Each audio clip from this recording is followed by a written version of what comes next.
It was September 14th, 2001. It was 3 days after terrorists had flown airplanes into the World Trade Towers and the Pentagon, and because of a battle on board the airplane, one plane crashed in Pennsylvania. And George W. Bush was standing on a destroyed fire truck in the middle of Ground Zero. The nation was still reeling from what at the time was unimaginable, that 3,000 people could have lost their lives within the protected borders of the United States. And while rescuers were still combing around looking for any signs of life among people, the President of the United States decided to show up. And there's a lot of reasons why that probably should not have happened. I mean, they were still in the search and rescue phase of this.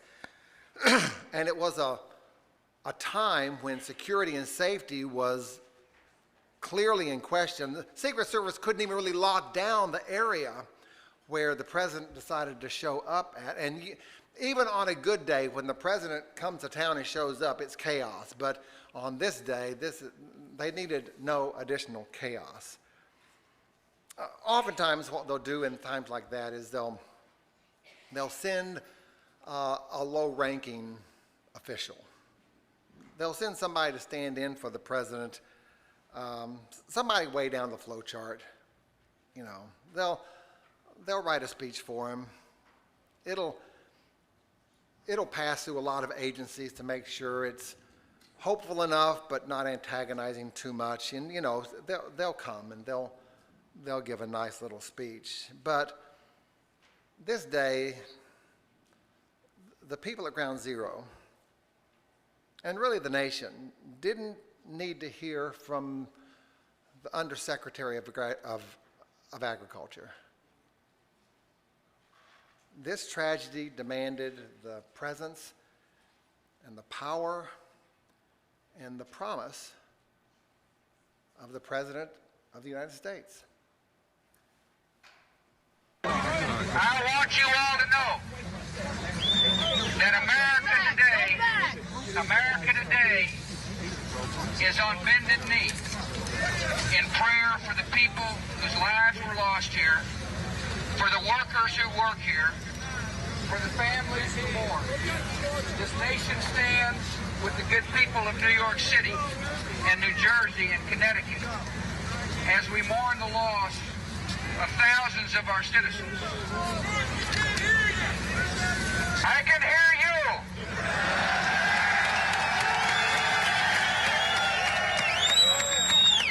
I can hear you. The rest of the world hears you. And the people who knock these buildings down will hear all of us soon.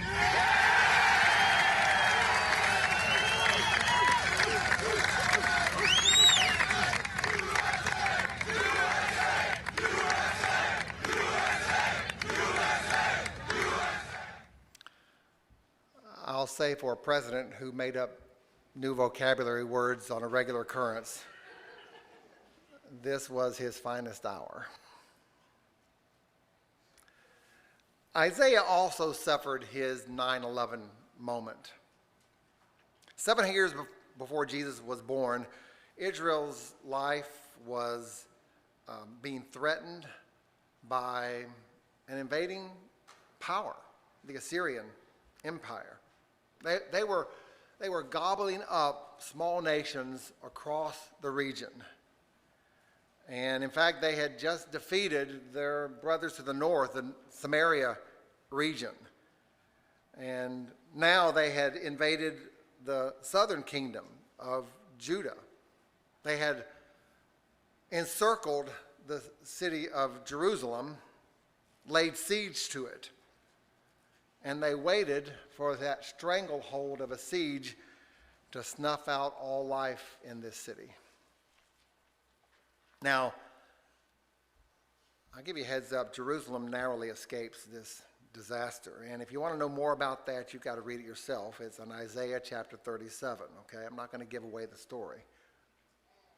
But even after their escape, Isaiah kept pounding this message home to the southern kingdom that their disobedience was still weighing heavy on God.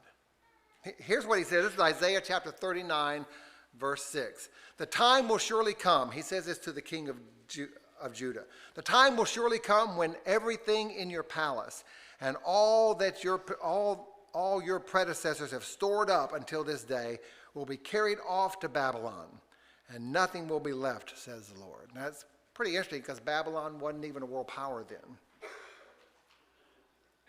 But 100 years later, the Assyrians were no longer. Babylon controlled the region. And they too laid siege to Jerusalem for 2 years, starved the people out, finally broke through, burned the city, destroyed the temple, and took their leading citizens back to Babylon into captivity.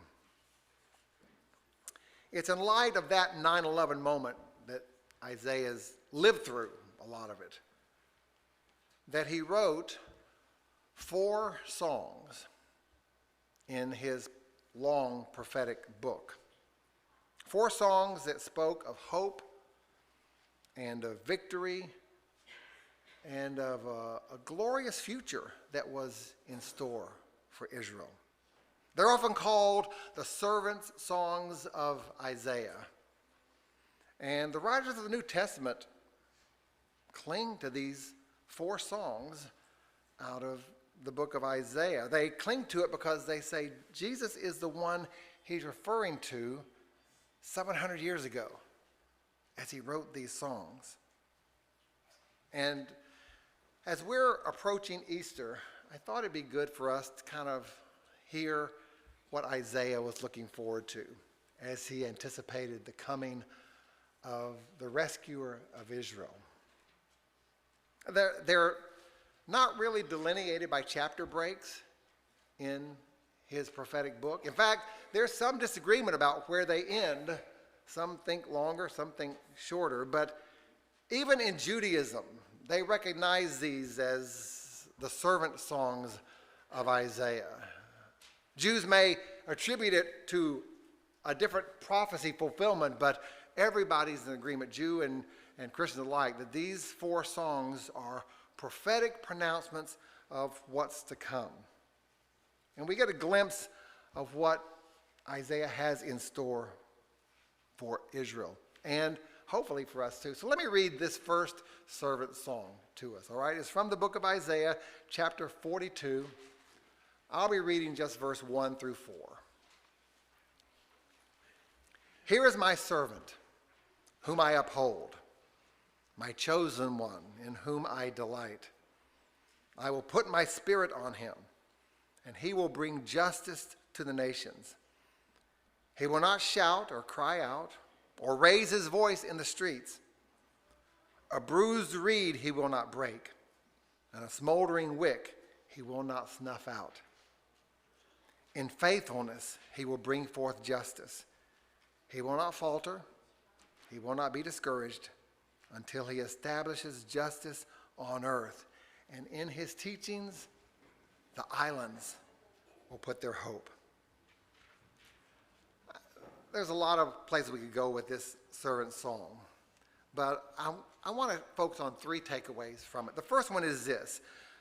Isaiah is promising the arrival of God's servant. And that's an interesting term, servant, here, because when we think of servant, we think of somebody in a lower position, somebody getting minimum wage, somebody who's just getting by, way down the authority chain here. But there's another definition of servant, which Isaiah really pins on here, and it's dealing more with maybe the idea of God's minister or God's official representative, okay?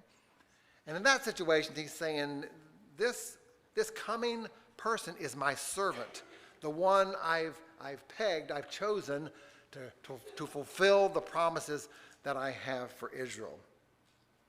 And we catch a glimpse of how important this person is, because God says in this servant song, I have chosen this person. And he says, I delight in him. This person gives me great joy. And in fact, he says that I have so much hope in what he's going to do that I have poured out my spirit onto him. Throughout the Old Testament, there's an ongoing give and take about God's Spirit. When people receive God's Spirit, they receive his authority, they receive his prestige, they receive his power, they're able to do great things. When, like Saul, who comes along and God takes his spirit from him, what happens to him? He devolves into a pitiful figure. Isaiah says that this chosen one that God delights in, he has poured his spirit out on him. This servant is not just somebody who's come along to sweep up after the party. This is the guest of honor. This is the one that God has chosen and empowered, that he rejoices over, and that the hope of Israel is in this person. So that's one application. The other one is this, that this servant displays great power, but in an unassuming, not boastful way. Have you noticed sometimes that it is the weak people who sometimes need to argue the loudest? It's the newly rich who feel the need to kind of flaunt their wealth. It's the insecure people who have to always have assurance of their value and importance. Isaiah says that this servant, this chosen representative of God, this one upon whom his spirit is poured out, he doesn't shout in the streets. He doesn't name drop in the crowds. In fact, here's what Isaiah says. He will not crush the weakest of the reeds, nor snuff out a smoldering candle. And a lot of people read that and they go, well, he's just weak. It's not that he's weak, it's that he is brimming with confidence about the power and the authority that he has, because he says he will not fear. He will not be discouraged. Even though he faces opposition from people, he never fears about being defeated. He never cries out about being lost in this process. He doesn't need to show it off to people. He doesn't need to abuse other people to elevate himself. He's just so confident in what he can do and the power that God has poured over him.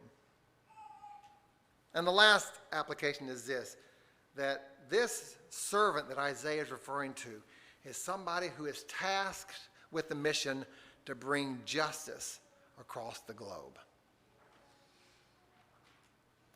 He may not shout in the street corners, but this person is going to cause great things to happen. He says, in him, the nations, the islands, have rested all their hope. This is the guy who's going to provide for us. In chapter 42, he says that he's going to open the eyes of the blind. He's going to free captives from prisons. He's going to release people from dungeons who are sitting in darkness. And while I think you know where we're going here, it's important for us to remember, before we get there, that this is Isaiah speaking to Israel with the backdrop of the Assyrian threat and the Babylonian destruction weighing upon them. And Isaiah says there's reason to hope because of what's coming. There's reason to hope because of who is coming. So it's no wonder that the Jewish people clung to these songs, brief songs out of Isaiah's longer book of prophecy. They searched the scriptures. They read the newspaper for any birth announcement that existed out there. They wanted to know, who this person is, when they're going to arrive, and am I going to be able to experience this grand restoration of Israel to its grandeur. This one that that God is chosen and filled with his Spirit, that God has poured out such immense power into him that he doesn't need to show it off. He just does. And that doing means that he brings justice to people who are being taunted and abused and mistreated. And so before we reveal who we're talking about here, I just want to ask the question, have you ever been overpowered by people or by forces that left you fearful or devastated? Have you ever felt imprisoned by your own failures and sinfulness and the way you've been treated by the world? Have you ever longed for justice and began to question whether God's even concerned about what you're going through? Then this is what you need to hear. Jesus is the one that God sent into your life, into this very moment in your life, to give you hope. Isaiah's words of hope from 700 years before the time of Christ were pointing to him. And it's no accident that when Jesus was baptized, that God's Spirit descended on him from above like a dove. And that God himself spoke from the heavens and he said, "This is my Son, whom I love, with whom I am well pleased. I delight in him." That's no accident. Any Jewish person seeing that moment or hearing about that moment would think back to Isaiah's prophecy. This is the Redeemer.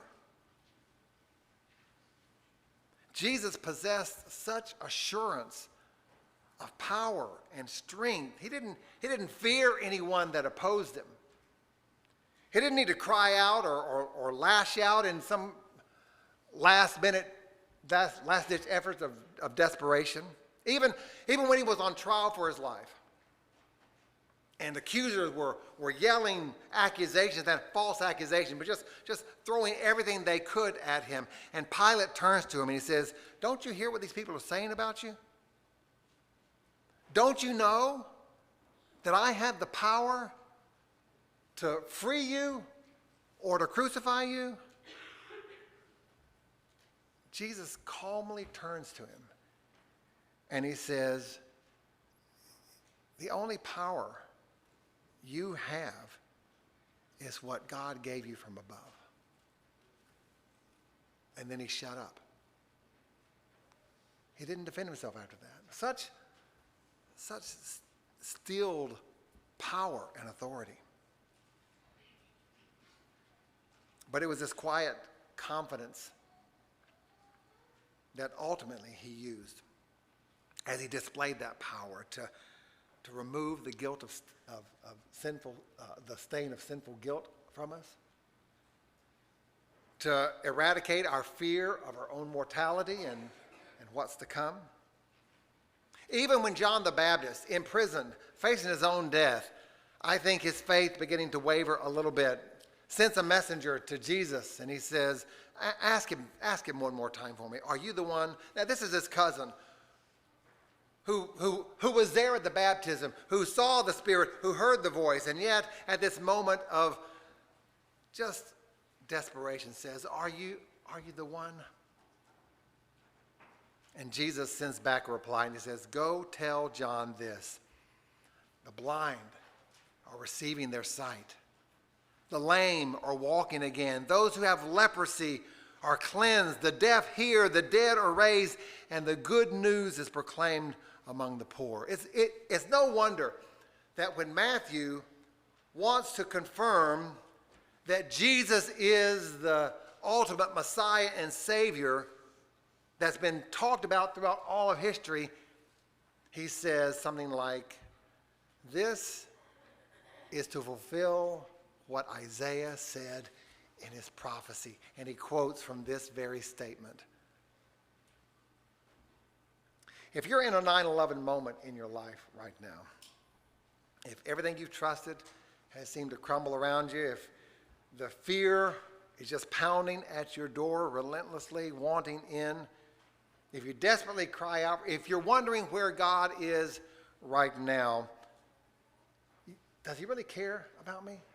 Can he really help me? The answer is, he is here and he can help. And he didn't send you that message with some third-rate bureaucrat. He shows up himself in your 9/11 moment. He didn't send somebody to read a script that somebody else prepared. He comes with his own words. He comes with his own megaphone. He sent his son, possessing the very Spirit of God, with full authority and power of all of deity, eager to bring about justice and redemption to the world. He sent Jesus for this very moment in your life. And it was first revealed 2,700 years ago, when Isaiah, who faced his own 9/11 moment, when Israel was no longer, when the temple was destroyed, when all hope was lost, that Isaiah wrote to the Jewish people, and he says this: "Here is my servant, whom I uphold, my chosen one, in whom I delight. I will put my spirit on him, and he will bring justice to the nations. He will not shout or cry out or raise his voice in the streets. A bruised reed he will not break, a smoldering wick he won't even snuff out. But in faithfulness he will bring forth justice. He won't falter. He won't be discouraged till he ultimately establishes justice on the earth." And in his teachings, the islands, every person in every corner of the earth will put their hope. Let's stand and sing this song together.